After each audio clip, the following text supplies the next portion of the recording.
बाल मित्रों, पिछले तासिका में हमने कविता का गीत गायन और कवि परिचय के बारे में जानकारी देखी है। आज हम कविता का सरल अर्थ देखने वाले हैं।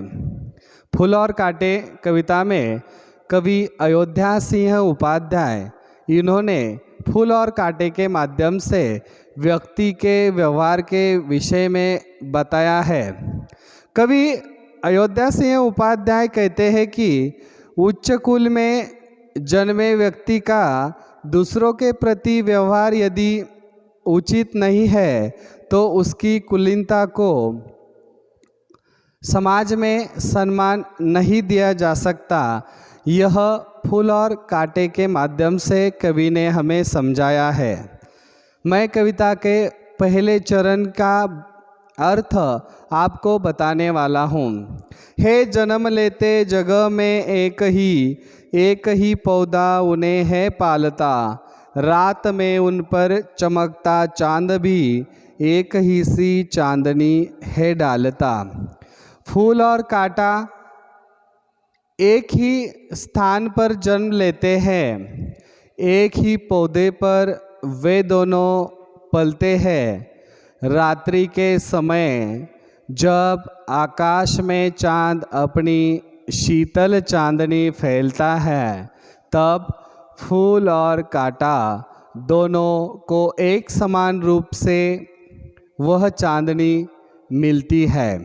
दूसरा पद, मेह उन पर है बरसता एक सा, एक सी उन पर हवाएं है बही, पर सदा ही यह दिखाता है हमें ढंग उनके एक से होते नहीं।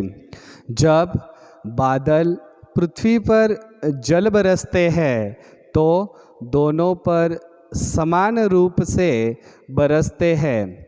जब प्यारी हवा बहती है तब भी फूल और कांटा दोनों पर एक समान बहती है, परंतु फूल और कांटा दोनों एक ही परिस्थितियों में पलकर भी दोनों का स्वभाव एक जैसा नहीं होता, दोनों का स्वभाव भिन्न होता है।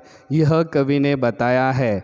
तीसरा पद, छेद कर काटा किसी की उंगलियां, फाड़ देता है किसी का वरवसन, प्यार डूबी तितलियों के पर कतर, भोर का है वेद देता शामतन। देखो, कांटा किसी की भी उंगलियों को छेद कर घायल कर देता है, किसी के सुंदर वस्त्र फाड़ देता है। जब फूलों पर आकर्षित होकर सुंदर तितलियां प्यार से उस फूल के पास आ जाती है तो कांटा उनके पंखों को काट देता है और भोर के शरीर को छेद कर देता है। चौथा चरण, फूल लेकर तितलियों को गोद में, भोर को अपना अनूठा रस पिला, निज सुगंध और निराले रंग से है सदा देता कलीजी की खिला। फूल तितलियों को प्यार से अपने गोद में जगह देता है, जैसे कि हम भी छोटे बच्चों को प्यार से अपने गोद में लेते हैं।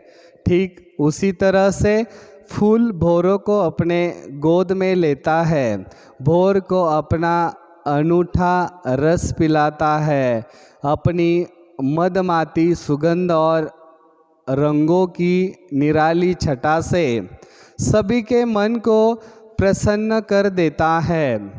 और कविता का पांचवा पद, है खटकता एक सबकी आँख में, दूसरा है सोहता सूर शीस पर, किस तरह कुल की बड़ाई काम दे, जो किसी में हो बड़प्पन की कसर। अपने व्यवहार के कारण कांटा सबकी आँखों में खटकता है, जबकि फूलों को देवताओं के शीश पर चढ़ाया जाता है। यदि हमारे काम अच्छे नहीं हो तो हमारा उच्च कुल में जन्म लेना हमारे किसी काम का नहीं होता।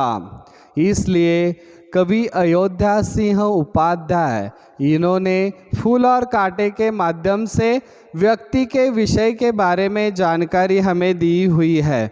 व्यक्ति किसी उच्च कुल में पैदा होने से वो बड़ा नहीं होता, बल्कि अपने खुद के कर्मों से व्यक्ति बड़ा होता है। इसलिए बच्चों, हमको खूब सारी मेहनत करनी है। मेहनत का फल मीठा होता है, इसलिए हम सबको मेहनत करनी चाहिए। आपको फूल बनना है या कांटा बनना है, यह तो आप खुद तय कर सकते हैं। इसलिए आप सबको मेहनत करना है, पढ़ाई करनी है। धन्यवाद।